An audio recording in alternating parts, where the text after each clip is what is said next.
You know, when my great-grandfather discovered this place, he wanted to settle on a vantage point. From up here, he could see all his enemies coming for kilometers. From up here, he could stand and protect his own.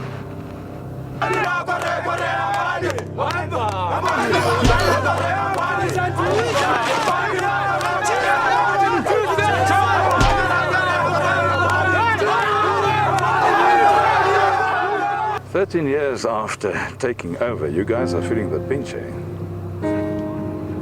Democracy has had a high price to pay.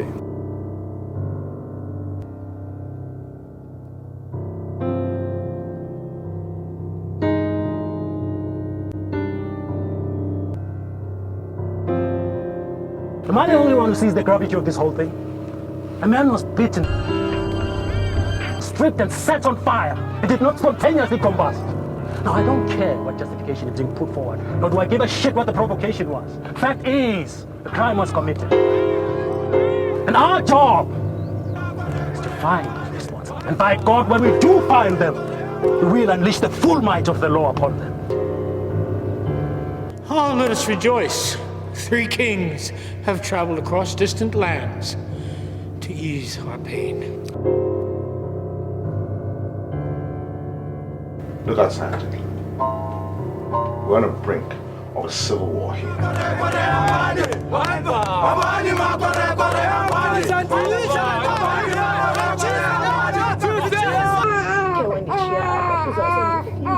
It's a little too late to be discreet, don't you think?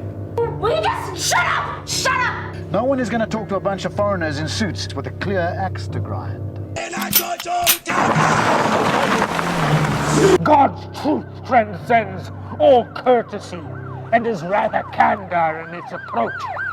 For God's truth shall always permeate all of our lives and our reality. We were found and bound in Christ long before we were lost in Adam.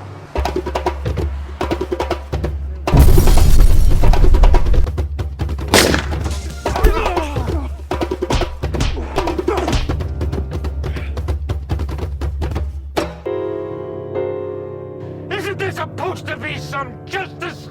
Lost in Adam. Why can't they just put them on a bus and ship them back to where they come from? In these uncertain times, it is shelter that we need, not solace. Welcome, gentlemen, to our small town called Descent.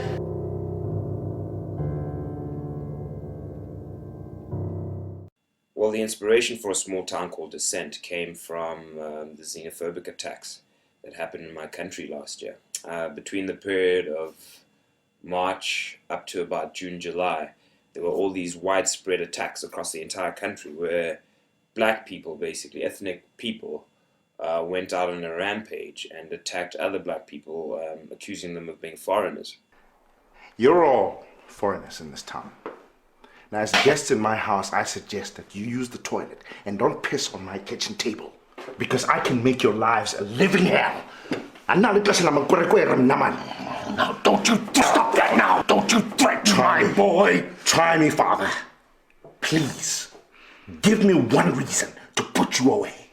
Since 1994, there's been an influx of immigrants from other parts of Africa into South Africa, which is only natural because, I mean, South Africa is actually considered the economic hub of Africa. It's certainly the richest country in Africa. Hey, we're living a South African dream, eh? I'm increasing my share portfolio. Oh, yeah? Yeah. Let's see. Go for it. And so what you've had is an influx of immigrants from war-torn regions, unstable countries, economically unstable countries, all coming and converging down in South Africa. Obviously, apartheid isolated South Africa from the world. So in an essence, you had an entire period of over 60 years where this one country was isolated from the rest of the world. With the crumbling of apartheid, those borders were opened, and essentially had an influx of people coming from countries that had their own issues, their own problems. And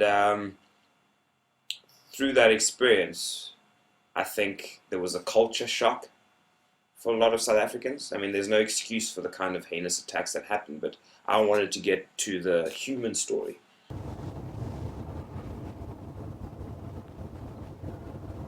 I hate to say this, but these Zimbabweans may have had it coming. Can you really blame all these people? I'd also want to kill them if they did what they did to someone I cared about. And over a period of 3 months last year, which I consider to be our darkest hour since apartheid, we had basically over 60 people being killed. Afraid that the fate of the father has befallen the son.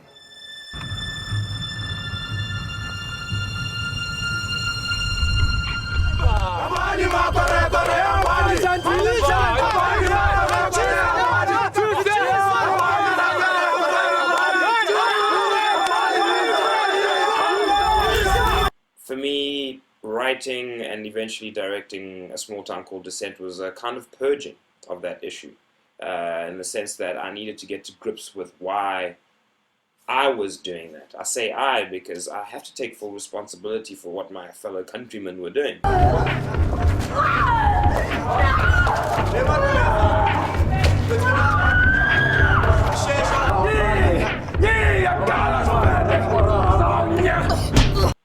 To try and remove myself from that situation, I think, is wrong. I have to take responsibility as an artist, as a human being, as a citizen of South Africa, and also as a citizen of my continent, and as a citizen of the global village. I have to take full account of what happened in my country. 3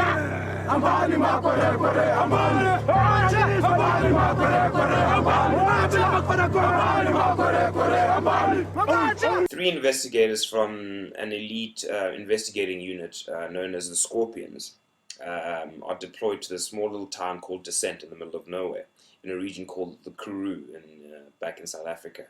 And basically they're sent to the small town called Descent to investigate this crime. The crime is basically the killing, the senseless killing of an expat, a Zimbabwean expat by the name of Charles Ntawarira.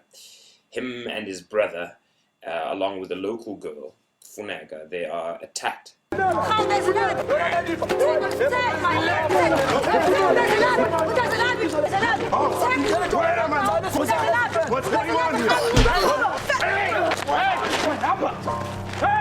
There's a true story, aside from my own film, but there's a true story of a man who was necklaced.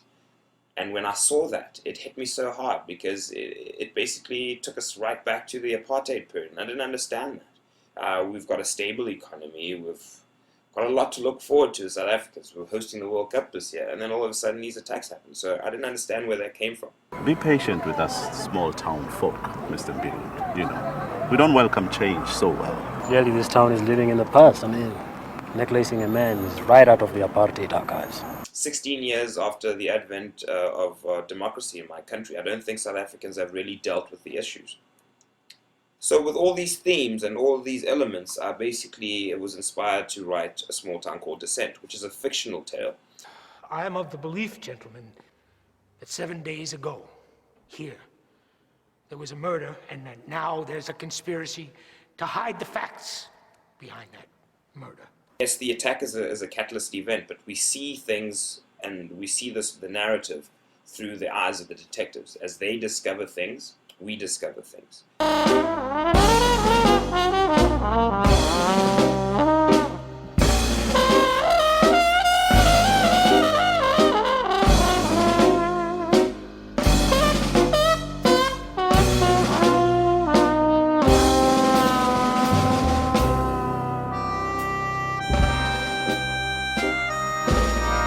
Everyone is in a state of decline in this film. It's a bit of a morbid story that way, I guess. Maybe I'm morbid in my outlook.